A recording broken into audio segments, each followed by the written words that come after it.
Glucose கிடைக்கும்.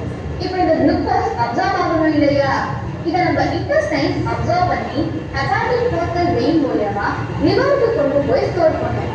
இதனால ஹெபாட்டிக் portal வெயின்ல blood குளுக்கோஸோட அளவு அதிகரிக்கும். ஒன்ஸ் இந்த குளுக்கோஸ் அப்சார்ப் ஆன பிறகு பிளட்ல அதோடைய அளவு குறைய ஆரம்பிக்கும்.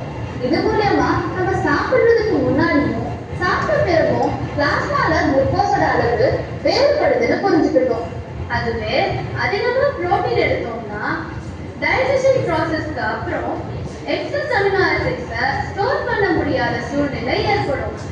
இந்த எக்ஸஸ் அமினோ ஆசிட்ஸை நம்ம லிவர் பிரேக் டவுன் பண்ணி யூரியாவை ப்ரொடியூஸ் பண்ணும். இதனால பிளட்ல யூரியாவோட அளவு அதிகரிக்கும்.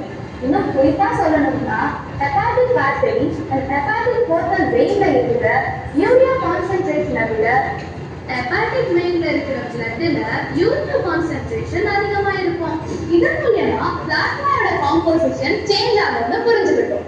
இப்போ உங்களுக்கு ஒரு ஆக்டிவிட்டி. ஒருத்தர் அவரோட டயட்ல நிறைய சால்ட் எடுக்க ஆரம்பிச்சுட்டாரு.